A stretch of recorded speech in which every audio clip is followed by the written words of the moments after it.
How did things go for you during May? Did you manage to get all the seeds sown that you wanted to sow and get on top of those jobs that you wanted to do? Do let us know in the comments below exactly how your May went.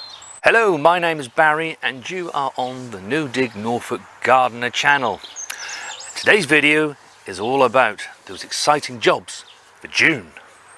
Now, as we head into June, you really want to be keeping on top of your weeds, and you might need to find a little bit of extra time to do that little bit of extra weeding. And especially with all the rains and sun that we've been having, the mixture of weathers that we've been having, weeds will start to appear.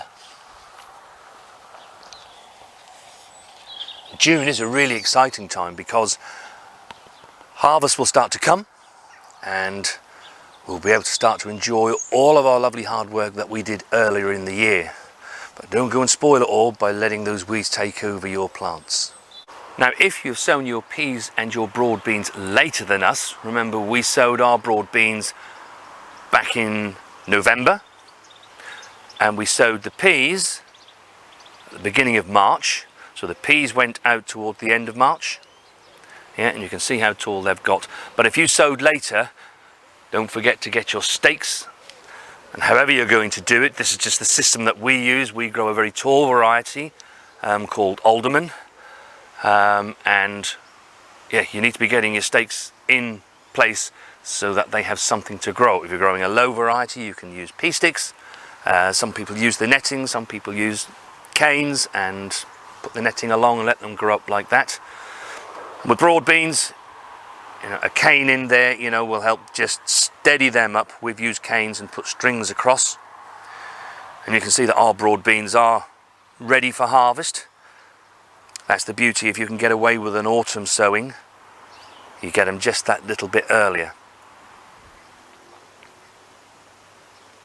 And if you're growing tall varieties of peas like us, once they actually reach the top, you can pinch them out then to stop that leader and stop them growing. They'll start to bush out. Do wait until they're all in full flower before you do that. And you can see ours are reaching that time. We've already got pea pods that are forming.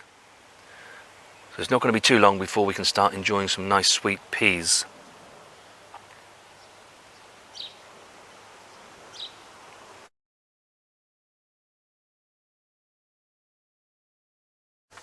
Sowing for the month of June. Well, you can be sowing your Savoy cabbages and your cauliflowers, your kale, your purple sprouting broccoli. All those will probably be your successional plantings that will follow things that you already have in the ground. So June starts to come back to sowing again, but you're sowing for your successional plants. And you can see we have an array of plants about. I've already got my spring onions underway to get going. That'll be a follow-on crop. I've started some kohl rabi off. We've never actually grown this before, so I'm really looking forward to see exactly what that tastes like. So a couple of 3 videos back you saw me sow our sprouts. They're through, as you can see. They've just been potted on. You can see their next set of leaves are now on the way.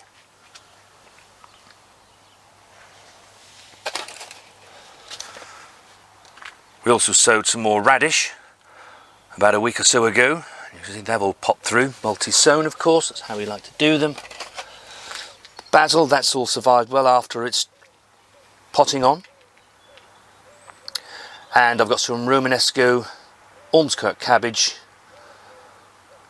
some autumn giant cauliflowers and triumphant cauliflower. And they are all succession sowings. They can all still be sown in June. Depends on when your crops are going to come out of the ground and when you're going to be wanting these. And you can see on this side where we sowed the runner beans and climbing French beans, they've all popped through. They're actually going to be going in the ground later on this week. They're ready to go. Also, what you can do is to begin sowing your second lot of lettuce. And we've just done ours. This is some Lolla Rossa to take over from the lettuces that you have in the garden at the moment that you are enjoying. Also, around about mid-month is a really good time to be sowing your carrots for winter. Also this month, and it's a job that I need to do today, is to sow swede. And if you sow swede and get them into the ground toward the end of the month, then they'll have plenty of time to grow nice and big, ready for use in October. And also, if you're like us and now beginning your harvest of beetroot that was sown last February, sometime in June you want to be sowing your next lot of beetroot so that you have some lovely beetroot come the autumn time to enjoy.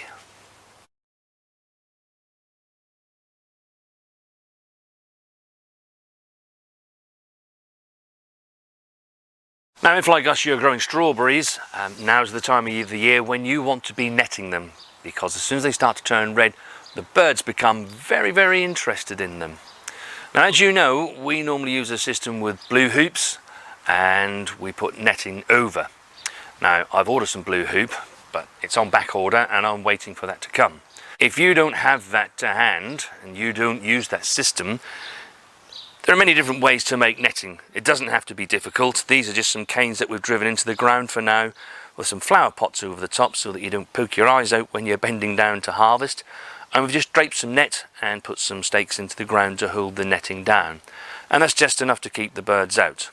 What I would say when it comes to fruit, when you want to net them and to protect them, unlike the brassicas where you get the cabbage white butterfly and you want to keep all those sort of kinds of insects out, with fruit you still need the pollinators to get in there. So you can get away with using a wider netting so that the bees and all the other insects can pass through to do the pollinating for you, but the birds cannot get through. So you can see the new no-dig bed that we made here. We're making full use of it and plants are growing nicely. Now, planting out for the month.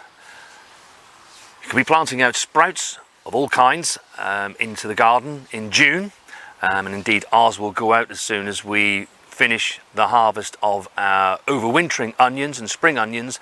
We shall indeed be putting our sprouts in there. So if you sowed your sweet corn in May, and not like us at the very end of April, then June will be the time to plant those out. You can see we've already got ours out. And we've actually interspersed some sunflowers and a curry squash in between ours to grow along. Also this month is perfect time for putting out your outdoor tomatoes and also outdoor cucumbers. And then toward the end of the month, if you sow your swede at the beginning of June, they'll be ready to pop out into the ground toward the end of June, when they'll have lots of time to swell and grow big for October. Also toward the end of June is a really good time to be planting your leeks out. And again, they'll have plenty of time to grow and get to a harvestable size by the time we get to October. Also, now that all chance of frost has passed us now, you can start getting your bedding plants out and any annuals that you want to plant. We've had one or two. You can see these calendula here. They've been out for a little while now. And as we go through the summer and through the months, as the blooms go over, don't forget to deadhead them to keep them flowering all the way through the summer so you can enjoy their blooms, but not just us, all the lovely insects that they're going to attract into your garden to either help you in the war against pests or for pollination of your plants. So in the glass house or in your polytunnel where your tomatoes are, don't forget to continually side shoot them, keep an eye on them and keep picking those side shoots off. Make sure everything is kept nice and watered on really hot days and that your vents are open. Because although tomatoes and all the plants in here, of course they're in here because they like heat, they don't want to be too hot. And I was actually asked something about watering, and I did say we'd do a video on watering, and we will do, and talk about, you know, when to water and how we water. But one of the things we do in the glasshouse has been a really scorching day. We very often just put some water on the path just to cool things down. And that's one of the ways that we can sort of start to cool down the greenhouse if it really is getting really, really hot. Now June is a really exciting month because it's the month when harvests actually start to begin. It's my faithful old trug. Haven't seen her for a little while now, but she will come into use this month, I promise you. Now, what is going to come into harvest for June? Well, if like us you planted calabrese and you sowed it back in February, June is the time when it's going to start to come. And indeed, if you look down here, this is a variety called Marathon, and you can see it's starting to form its head.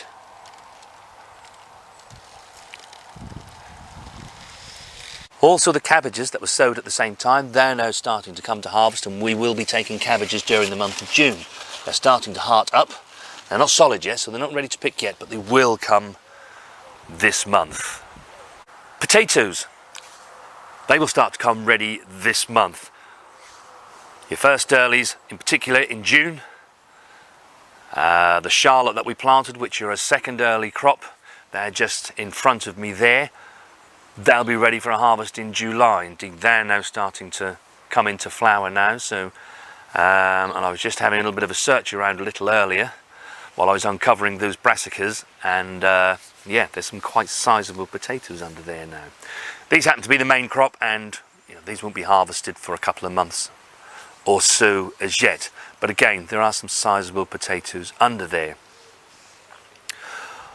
Also, we will be finishing our harvest of the overwintering spring onions and the onions that we sowed last August.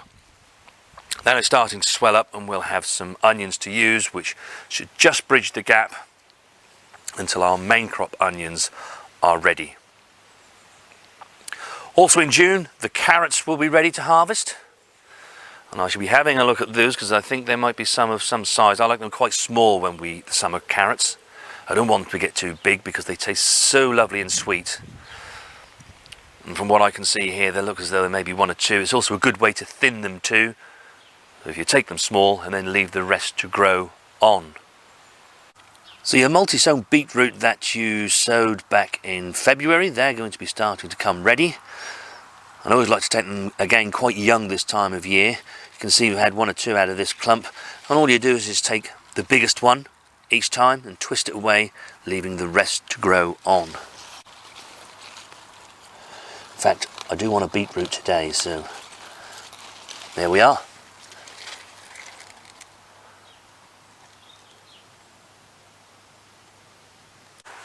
Also this month in June, peas will become ready to harvest. These are not going to be too long. You saw a little earlier where I had hold of the pods. And of course the broad beans next door, they're ready for harvest now. Indeed, we've had one or two harvests over the last week or so. But now their main harvest is beginning. Also toward the end of June will be the main harvest of garlic. And you see ours is looking pretty good. There's not too much rust. There is a little bit appearing, but there's not too much rust appearing on there. And as I say, that's going to be ready for its harvest as we get toward the end of June. The same with the shallots that are next door. They're filling out nicely now, and as soon as those tops start to bend over and go yellow, they don't have to go completely yellow, they'll be ready for their harvest. And I know we covered this in, I think, the last video, but if you've multi-sown your onions in the same way that we did, and you haven't done it yet, don't forget to thin those down to 4 or 5 and not the 6s and 7s that they were in. You will get a nice little crop of spring onions to enjoy, and then in a couple of months time you'll have some nice bulbed onions to be able to store and use for the rest of the year.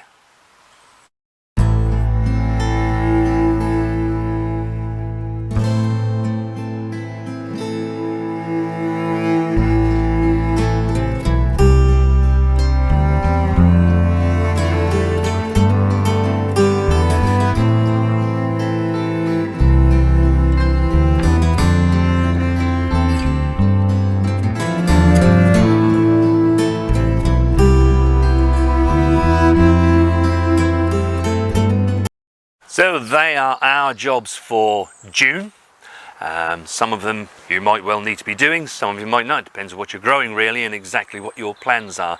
But whatever your plans are, do let us know in the comments below, because we like to know what everybody's up to, and it gives us all fresh ideas about what other people are doing.